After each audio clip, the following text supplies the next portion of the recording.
Assalamualaikum warahmatullahi wabarakatuh. Shalom, Om Swastiastu, Namo Buddhaya, salam kebajikan, Rahayu. Perkenalkan, nama saya Nelsa Magdalena dengan NIM 13123000151 dan pada video kali ini saya akan memaparkan beberapa materi yang sudah disampaikan dan dijelaskan oleh Pak Franz selaku dosen Fakultas Hukum Untak Surabaya dengan mata kuliah Hukum Pidana. Pertama, saya akan menyampaikan tentang definisi hukum pidana menurut para ahli. Yang pertama, ada Pompe. Pompe menyatakan bahwa hukum pidana itu adalah keseluruhan aturan hukum mengenai perbuatan yang dapat dihukum dan aturan pidananya. Contohnya, seperti tentang nyawa. Kehilangan nyawa diatur di dalam pasal 362 KUHP. Yang kedua, tentang tubuh, yaitu kekerasan, diatur di dalam pasal 51 KUHP. Yang keempat, tentang harkat martabat manusia, diatur di dalam pasal 310 KUHP. Lalu yang terakhir, ada harta benda yang juga diatur dalam pasal 362 KUHP. Sedangkan menurut Apeldoorn, menyatakan bahwa hukum pidana itu dibedakan dan diberikan arti.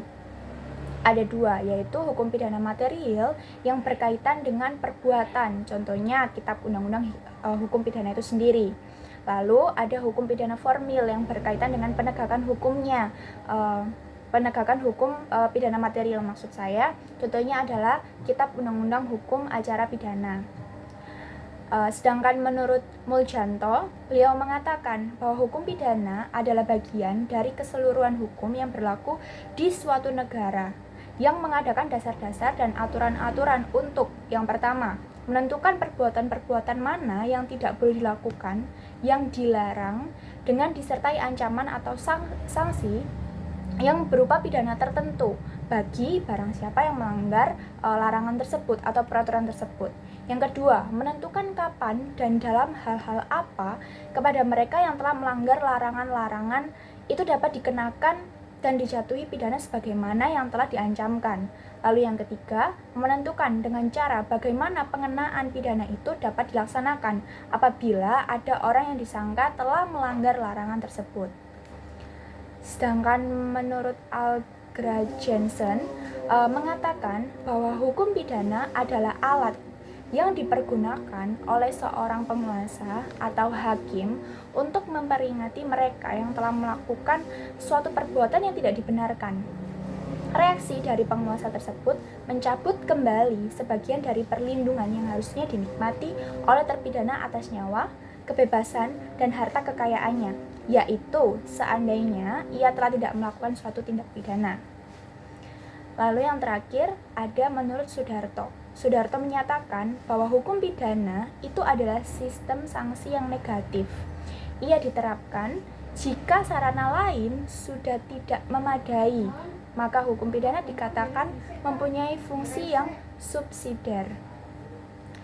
Pidana juga termasuk tindakan matregelen. Bagaimanapun juga merupakan suatu penderitaan, suatu yang dirasakan tidak enak oleh orang lain yang dikenai. Oleh karena itu, hakikat dan tujuan hukum pidana dan pemidanaan untuk memberikan alasan, pembenaran, atau justification kepada pidana itu sendiri. Lalu yang kedua, ada tujuan hukum pidana. Tujuan dari hukum pidana sendiri itu sangat-sangat sederhana, yaitu memberikan efek jera dan untuk menakut-nakuti pelaku tindak pidana itu sendiri, agar tidak melakukan kesalahan yang sama. Lalu yang ketiga, ada sifat publik hukum pidana. Sifat publik hukum pidana sendiri, hukum pidana itu bersifat umum atau publik, maka akan diperhadapkan dengan hal-hal yang juga bersifat umum, seperti yang pertama, orientasi kepentingan hukum pidana yang dilindungi itu adalah hukum yang bersifat umum ataupun publik. Lalu, kedudukan para pihak di mata hukum atau negara itu tidak sejajar. Dalam hal ini, contohnya polisi atau aparat negara lainnya, individu atau pelaku berhadapan langsung dengan negara. Maka artinya dalam hal ini hukum pidana adalah pihak yang mempertahankan kepentingan umum di atas kepentingan pribadi. Lalu yang keempat ada inti hukum pidana. Yang pertama, Hukum pidana dapat disebut sebagai hukum pidana material atau substantive criminal law, di mana aturan-aturan hukum mengenai ketentuan. Yang pertama, perbuatan yang dinyatakan terlarang seperti pencurian dan pembunuhan. Yang kedua, syarat seseorang dapat dikenai pidana atau unsur-unsur pidananya. Yang ketiga, sanksi hukum berupa sanksi pidana dan sanksi tindakan. Lalu, selain hukum pidana material atau substantive criminal law, hukum pidana itu juga ada hukum acara pidana atau hukum pidana formil atau law of criminal procedure, yang artinya aturan hukum yang memuat mengenai tata cara penjatuhan sanksi bagi seseorang yang diduga telah melanggar hukum pidana material. Nah, yang terakhir ada hukum penitensier, di mana hukum penitensier ini juga disebut sebagai hukum pelaksanaan pidana atau law of criminal execution, yang artinya memuat bagaimana suatu sanksi yang telah dijatuhkan itu harus dilaksanakan. Lalu selanjutnya ada fungsionalitas hukum pidana. Fungsionalitas hukum pidana yang pertama, termuat fungsi ideal, di mana fungsi ideal ini digunakan bila hukum lain tidak bisa menyelesaikan persoalan atau konflik, atau yang juga disebut sebagai ultimum remedium.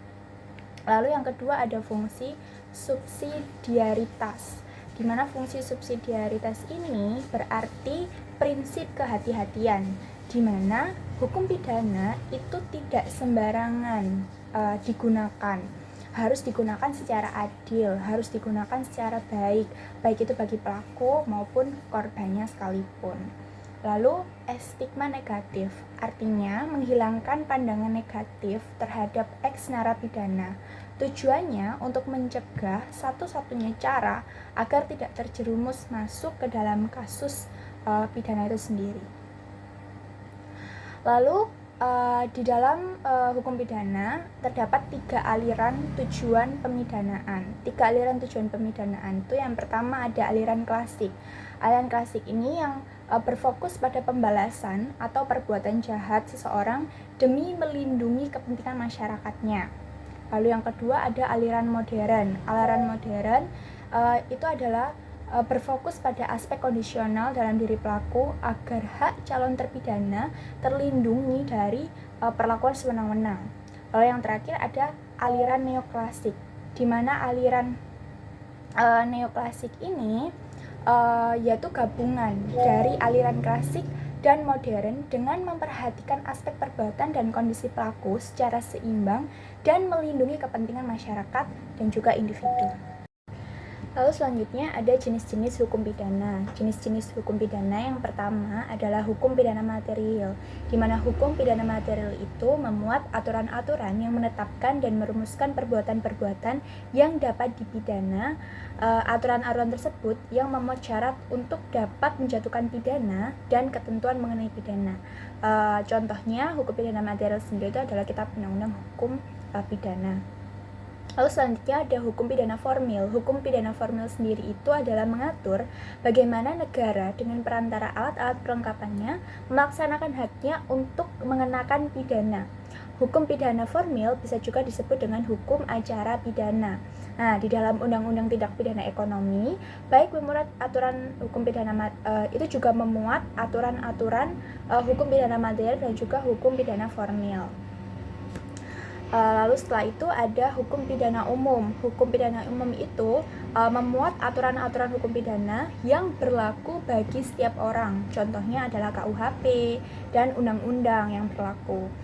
Jika ada hukum pidana umum, maka tentunya ada hukum pidana khusus. Hukum pidana khusus yaitu memuat aturan-aturan hukum pidana yang menyimpang dari hukum pidana umum berkenaan dengan jenis-jenis perbuatan tertentu, maka berlaku asas lex specialis derogat legi generali, yang artinya aturan hukum yang khusus mengesampingkan aturan hukum yang bersifat umum. Contohnya adalah tindak pidana korupsi, terorisme, perlindungan anak. Di dalam hukum pidana khusus, ada beberapa hukum pidana yang termasuk dalam hukum pidana khusus. Yang pertama, ada hukum pidana tentara. Itu hanya berlaku bagi anggota-anggota tentara saja. Lalu yang kedua, ada hukum pidana fiskal. Hukum pidana fiskal ini memuat tentang delik-delik yang berupa pelanggaran aturan-aturan pajak. Lalu ada hukum pidana ekonomi yang memuat tentang aturan mengenai pelanggaran ekonomi. Contohnya adalah tindak pidana pasar modal. Nah, setelah itu ada hukum pidana yang dikodifikasi dan yang tidak dikodifikasi. Jika hukum pidana yang dikodifikasi itu contohnya adalah KUHP, KUH Perdata. Artinya dikodifikasi itu adalah dibukukan dan disusun secara sistematis. Nah, jika hukum pidana yang tidak dikodifikasi, contohnya itu adalah undang-undang lingkungan hidup, undang-undang lalu lintas, narkotika, korupsi, dan sebagainya. Lalu, hukum pidana berdasarkan tempat berlakunya. Hukum pidana berdasarkan tempat berlakunya itu ada hukum pidana umum, dibentuk oleh pembentuk undang-undang pusat dan berlaku untuk seluruh warga negara. Lalu ada hukum pidana lokal yang dibentuk oleh pembentuk daerah yang di daerah yang bersangkutan. Lalu ada hukum pidana tertulis. Hukum pidana tertulis itu contohnya seperti KUHP. Nah, ada hukum pidana tidak tertulis, itu seperti hukum adat. Lalu ada hukum pidana internasional, di mana isinya mengatur tentang hubungan luar negeri seperti traktat, konvensi internasional, di mana traktat itu memuat tentang perjanjian luar negeri. Lalu ada hukum pidana nasional. Hukum pidana nasional itu adalah hukum yang berkembang cepat dalam tata cara peraturan perundang-undangan nasional dan berdasarkan sumber hukum nasional itu sendiri. Baik, sekian pemaparan presentasi yang bisa saya sampaikan dalam video ini. Kurang lebihnya mohon maaf. Terima kasih. Wassalamualaikum warahmatullahi wabarakatuh.